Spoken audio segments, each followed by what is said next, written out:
नमस्कार, एकता शान्ति र संस्कारको सम्भाग कालिका एचडीमा तपाईलाई स्वागत छ। म सुनिल पराजुली। कालिका समाचार सुरु गरौं प्रमुख समाचारका शीर्षकहरूबाट।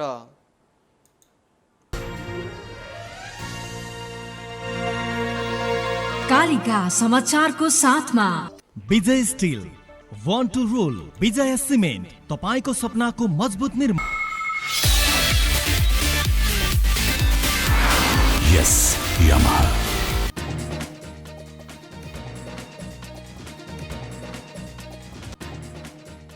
नेपालमा कोरोना संक्रमितको संख्या 17,344 पुग्यो। आजसम्म 11,249 जना संक्रमित उपचारपछि घर फिर्ता। नेकपा अध्यक्ष द्वय प्रचण्ड ओली र वरिष्ठ नेता नेपालबीच छलफल, प्रधानमन्त्रीबाट राजीनामा दिन ओलीलाई दबाब। फ्रान्समा कोरोना संक्रमितको संख्या 2,10,000 भन्दा बढी। आगामी सातादेखि बन्द स्थानभित्र पनि मास्क अनिवार्य लगाउनु पर्ने। र कतारमा हुने विश्वकपको मिति सार्वजनिक।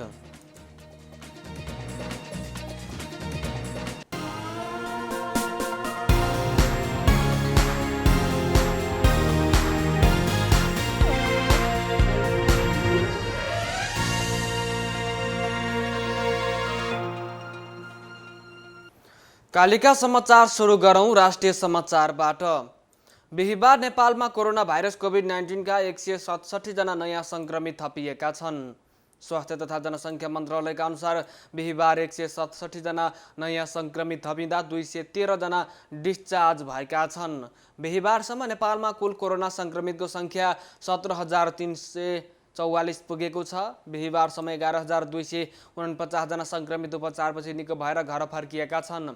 मन्त्रालय प्रवक्ता डाक्टर जागेश्वर गौतमका अनुसार अहिले प्रदेश नम्बर 1 मा 67, प्रदेश नम्बर 2 मा 1,915 र बागमती प्रदेशमा 428 जना नयाँ संक्रमित आइसोलेसनमा उपचाररत रहेका छन्। त्यस्तै गण्डकी प्रदेशमा 385, प्रदेश नम्बर 5 मा 458, कर्णाली प्रदेशमा 319 र सुदूरपश्चिम प्रदेशमा 2,384 जना संक्रमित उपचाररत रहेका छन्। बिहिबार पीसीआर विधिबाट विभिन्न 27वटा प्रयोगशाला मार्फत 4,981 जनाको कोरोना परीक्षण भएको छ। आजसम्म पीसीआर विधिबाट 3,03,820 जनाको परीक्षण भएको छ। अहिले देशभरिका क्वारेन्टाइनहरूमा 23,500 जना रहेका छन्। अहिलेसम्म कोरोनाबाट 39 जनाको मृत्यु भएको छ। सत्तारूढ नेपाल कम्युनिस्ट पार्टी नेकपाका अध्यक्ष पुष्पकमल दाहाल प्रचण्ड र वरिष्ठ नेता माधव कुमार नेपालले अर्का अध्यक्ष केपी शर्मा ओलीलाई भेटेर प्रधानमन्त्रीबाट राजीनामा दिन आग्रह गर्नुभएको छ। भोलि साउन 2 गतेको लागि तय भएको स्थायी कमिटी बैठकको पूर्व सन्ध्यामा सहमति खोज्न भन्दै तीन नेता बिहिबार प्रधानमन्त्री निवास बालुवाटारमा छलफलमा जुट्नु भएको थियो। यसअघिका वार्तामा ओली र प्रचण्ड मात्रै बस्दै आए पनि यो पटक प्रचण्ड नेता नेपाललाई लिएर पुग्नु भएको थियो। बैठकमा महासचिव विष्णु पौडेल पनि सहभागी हुनुहुन्थ्यो। बालुवाटारमा भएको भेटमा प्रचण्ड र नेपालले ओलीलाई प्रधानमन्त्रीबाट राजीनामा दिन आग्रह गर्नुभएको थियो। बालुवाटार जानु अघि अध्यक्ष प्रचण्डको निवास खमलटारमा नेकपा सचिवालय समितिका 6 नेता प्रचण्ड, माधव कुमार नेपाल, झलनाथ खनाल, वामदेव गौतम, नारायण काजी श्रेष्ठ र रामबहादुर थापा बादलको छलफलमा पनि प्रधानमन्त्रीको राजीनामा माग्न अडान कायम राख्ने सहमति भएको एक नेताको भनाइ छ। तर ओलीले अध्यक्ष र प्रधानमन्त्री दुवै पद नछान्ने बताउनु भएको छ। प्रचण्ड र माधव नेपाल पक्षका नेताहरूले स्थायी कमिटीमै ओलीले प्रधानमन्त्री र अध्यक्ष दुवै पद छान्नुपर्ने धारणा राखेका थिए। तर ओली त्यसमा सहमत हुनुहुन्न। बहुमतबाट निर्णय गर्दा पार्टी विभाजनसम्म हुन सक्ने भन्दै नेताहरूले बैठक स्थगित गरेर अध्यक्ष द्वयलाई छलफलबाट सहमति खोज्ने जिम्मा दिएका छन्। तर सहमति भने जुटेको छैन। कोभिड-19 का कारण विदेशमा अलपत्र परेका नागरिकहरू अब सरकारी खर्चबाट स्वदेश फर्किन पाउने भएका छन्। अलपत्र नागरिकलाई फिर्ता ल्याउने बनेको कार्यविधि 2077 पारित भएसँगै सरकारी खर्चमा अलपत्र नागरिक फर्किन पाउने भएका हुन्। कोरोना कहरका कारण अलपत्र नागरिकलाई वैदेशिक रोजगारी प्रबन्धन कोषको रकमबाट स्वदेश फिर्ता ल्याउने निर्णय सरकारले गरेको प्रवक्ता डाक्टर युवराज खतिवडाले बताउनु भएको छ। स्वीकृतले वैदेशिक रोजगारीमा गएर अलपत्र परेका समस्यामा परेका तथा आफ्नै खर्चमा स्वदेश फर्कन नसक्ने अवस्थामा श्रमिकहरूलाई स्वदेश फर्काउन वैदेशिक रोजगार कोषको रकम प्रयोग गरिने उहाँको भनाइ छ।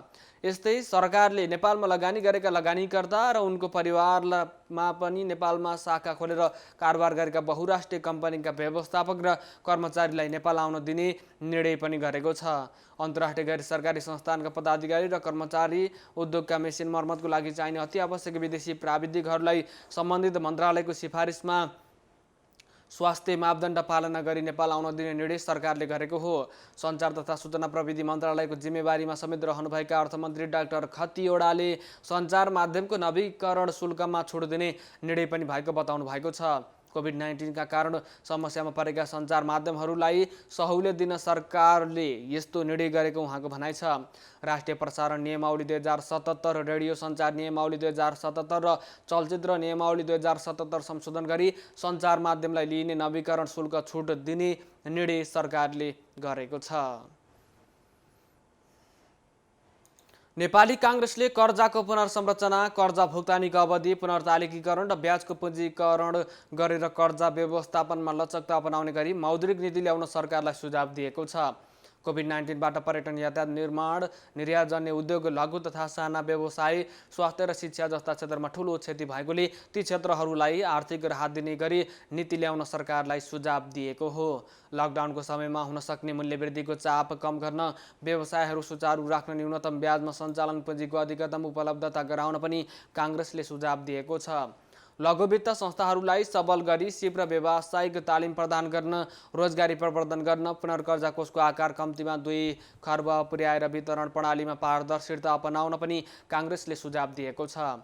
दिगो आर्थिक विकासको लागि आधार मानिएका पर्यटन, जलविद्युत र व्यावसायिक कृषि लगायतका क्षेत्रहरूमा कर्जाको प्रवाह थप प्रभावकारी बनाउन पनि काङ्ग्रेसले सुझाव दिएको छ। आयातमुखी विलासी र भड्किला उपभोग र जग्गा खरिद लगायत अनुत्पादक कर्जामा कडाई गर्न पनि काङ्ग्रेसले आग्रह गरेको छ। डिजिटल ब्याङ्किङलाई प्रोत्साहन गर्दै डिजिटल भुक्तानी कारोबारको विद्यमान सीमाको पुनरावलोकन गर्न पनि काङ्ग्रेसले सुझाव दिएको छ।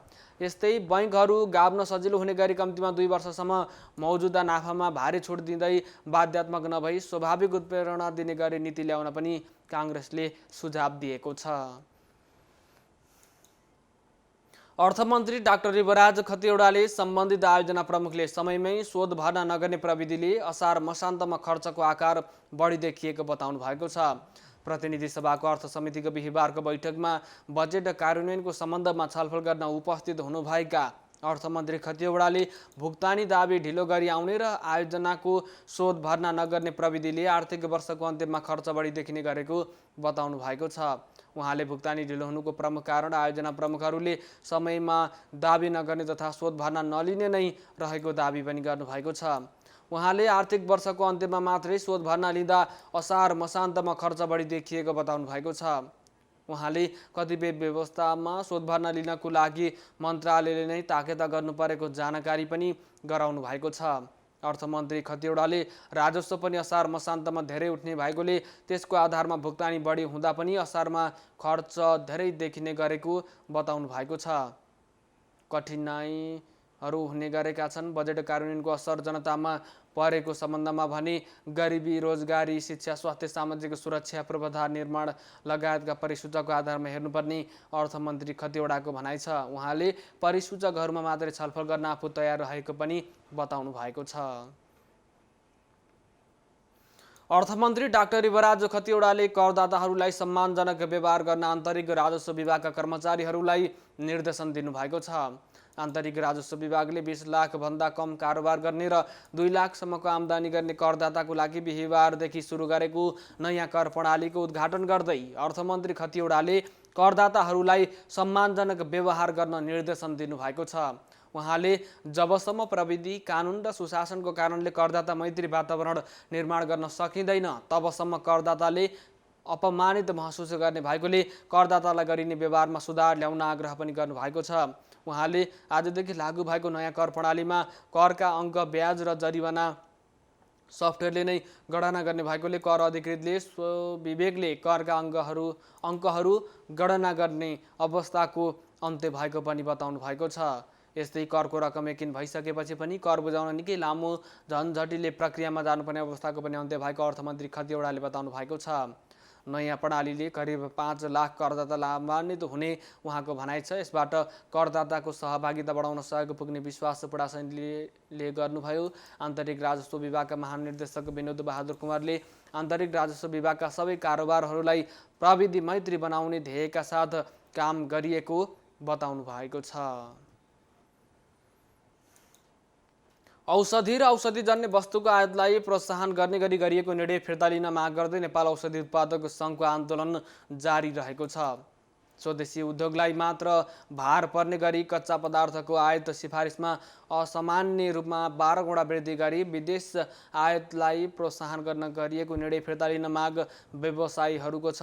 असार 29 गतेबाट विभिन्न माग राख्दै धरनामा बसेका व्यवसायीहरूले पत्रकार सम्मेलन आज गरेका छन्। स्यानिटाइजरमा नेपाली औषधि उद्योग आत्मनिर्भर भएको अवस्थामा पनि बिना दर्ता र गुणस्तर परीक्षण बिक्री गर्न दिने निर्णय फिर्ता लिन सङ्घले माग गरेको छ। विभिन्न 30 वटा उत्पादनको कच्चा पदार्थ मात्रै आयात गर्ने गरी निर्णय भए पनि त्यसको कार्यान्वयन नभएको सङ्घका महासचिव विप्लव अधिकारीले बताउनु भएको छ।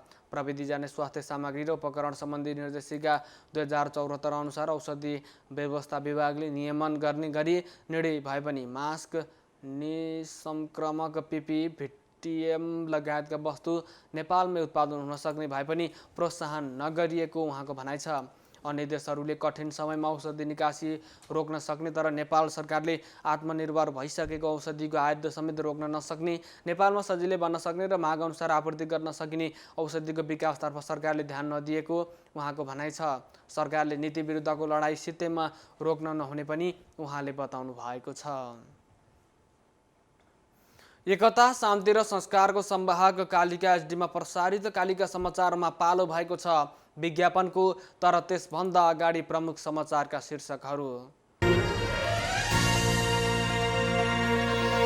कालिका समाचारको साथमा Vijay still, one two role, विजय सिमेन्ट, तपाईको सपनाको मजबुत निर्माण। यस यामाहा।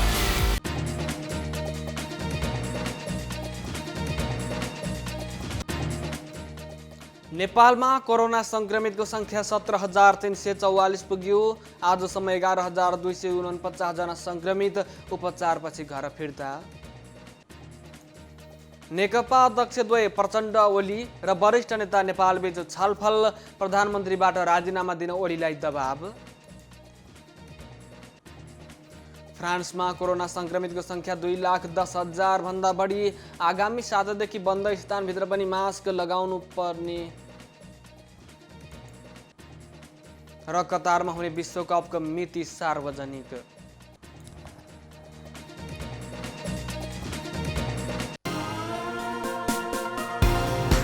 विज्ञापनपछि कालिका समाचारमा पुनः स्वागत छ। अब स्थानीय समाचार। नारायणगढ मुगलिन सडक खण्ड अन्तर्गत विभिन्न स्थानमा सडक भाँसिएका छन्। 2075 सालदेखि भाँसिएका सडक अझै मर्मत हुन नसक्दा सवारी आवागमनमा समस्या हुने गरेको छ। विशेष गरी यो सडक अन्तर्गतको 17 र 26 किलो भन्ने स्थानमा सडक विस्तार गरेको 1 वर्ष नपुग्दै सडक भाँसिन थालेको हो। अत्यन्तै कमजोर किसिमको भौगोलिक बनावटका कारण सडक भाँसिएको नारायणगढ मुगलिन सडक आयोजनाका सूचना अधिकारी इन्जिनियर शिव खनालले बताउनु भएको छ। 17 किलोमा 3 देखि 3.5 मिटर फराकिलो 35 मिटर लामो क्षेत्रमा 1 फिट जति सडक भाँसिएको छ। सो ठाउँमा सडक 9 मिटर फराकिलो छ। 2 वर्ष अघि सो सडक विस्तारको काम गरिएको हो। सडक निर्माण गरिएको 1 वर्ष नपुग्दै सो ठाउँ र 26 किलोमा 6.5 मिटर फराकिलो सडक 70 मिटर लामो भाग भाँसिएको छ। 2059 सालमा सडक मर्मत गर्ने क्रममा लगाएका एङ्कर ब्लकहरू फेल भएर भाँसिएको उहाँले बताउनु भएको छ। सडक भाँसिएपछि सो स्थानमा ग्राभेल हालेर दुईतर्फी यातायात सञ्चालन गर्ने गरिएको छ। तर अहिलेसम्म मर्मत हुन सकेको छैन। सडक मर्मत गर्दा विशेषज्ञ प्राविधिक आवश्यक पर्ने भएकोले टेन्डर लगाउन समस्या भएको सूचना अधिकारी खनालको भनाइ छ। कालिका समाचारमा अब अर्थ समाचार।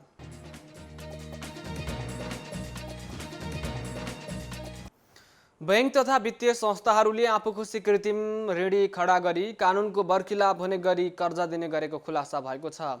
कतिपय वित्तीय संस्थाले कर्जा प्रवाह गर्दा वित्तीय संस्थाको व्यवस्थापनले कर्जाबाट व्यवसाय सञ्चालन हुने सुनिश्चितता नगरी र धितो जमानतको उचित प्रबन्ध नगरी गलत मूल्याङ्कन गरेर ऋणको अपचलन गर्ने गरेको पाइएको महालेखा परीक्षकले सार्वजनिक गरेको 57औं प्रतिवेदनमा उल्लेख गरिएको छ। बैंक तथा वित्तीय संस्थाका उच्च अधिकारी आपसी मिलोमतोमा नै कृत्रिम ऋणी खडा गरी ऋण दिने गरेको पाइएको भन्दै महालेखा परीक्षकद्वारा जारी प्रतिवेदनमा भनिएको छ। कतिपयमा व्यवस्थापकले प्रयोग गर्ने गरी कर्जा प्रवाह भएको देखिन्छ। त्यस्तै बैंक तथा वित्तीय संस्थाले निक्षेप सङ्कलन गर्दा समेत निक्षेपमा प्रचलित दरभन्दा बढीको ब्याज दिएका छन्। कालिका समाचारमा अब अन्तर्राष्ट्रिय समाचार।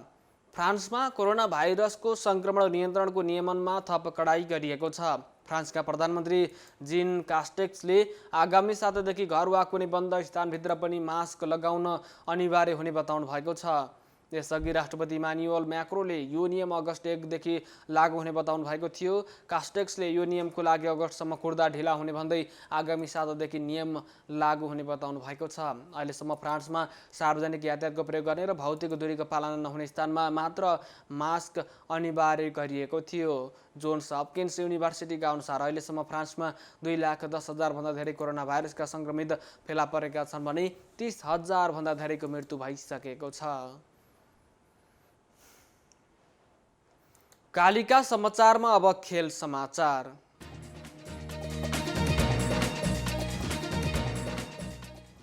सन् 2022 कतारमा हुने विश्वकपको मिति सार्वजनिक भएको छ, जसमा प्रतियोगिता नोभेम्बर 21 सुरु भएर डिसेम्बर 18 सकिनेछ। यसअघि जुन र जुलाईमा हुँदै आएको प्रतियोगिता पहिलो पटक नोभेम्बरमा हुने भएको हो। अत्याधिक गर्मी हुने भएकोले आयोजकले 2022 को विश्वकप नोभेम्बरमा गर्ने भएको हो। प्रतियोगिताको सम्पूर्ण चरणका बेला 4 वटा खेल हुनेछन्। प्रतियोगिताको फाइनल 80,000 दर्शक क्षमता रहेको लुसेन रङ्गशालामा 18 डिसेम्बरमा स्थानीय समयअनुसार साँझ 6 बजेबाट सुरु हुनेछ। प्रतियोगिताको उद्घाटन खेल अल बायद स्टेडियममा हुनेछ। यो स्टेडियमको क्षमता 60,000 रहेको छ। विश्वकपका बेला समूह चरणका खेलहरू 4 फरक समयमा सुरु हुनेछन्, जसमा स्थानीय समयअनुसार दिउँसो 1 बजे पहिलो खेल हुनेछ भने दिउँसो 4 बजे दोस्रो, साँझ 7 बजे तेस्रो तथा राति 10 बजे चौथो खेल हुनेछ। यस्तै नकआउट चरणका खेलहरू साँझ 6 बजे र राति 10 बजे हुनेछन्। कतारको खलिफा रङ्गशालामा प्लेअफ र तेस्रो स्थानको लागि खेल हुनेछन्। विश्वकपमा पहिलो पटक एक ठाउँबाट अर्को ठाउँमा खेल्न जाँदा हवाई जहाजको प्रयोग नहुने भएको छ। एकता, शान्ति र संस्कारको संवाहक कालिका एचडीमा प्रसारित कालिका समाचारको अन्त्यमा प्रमुख समाचारका शीर्षकहरू पुनः एक पटक।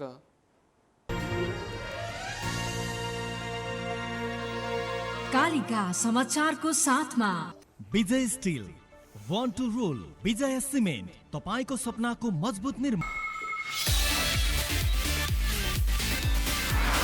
यस यामाहा।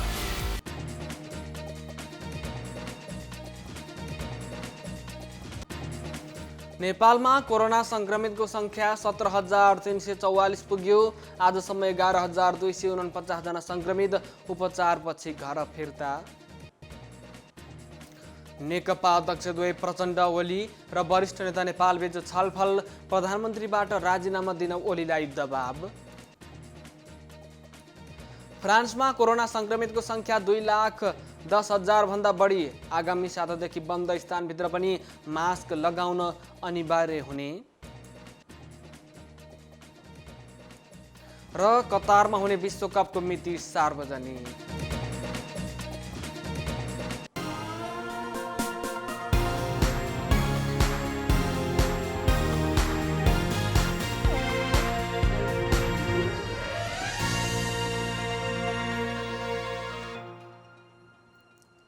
एकता, शान्ति र संस्कारको संवाहक कालिका एचडीमा प्रसारित कालिका समाचार अहिलेको लागि यति नै। हेर्दै गर्नुहोला कालिका एचडी। म सुनिल पराजुली बिदा हुन्छु।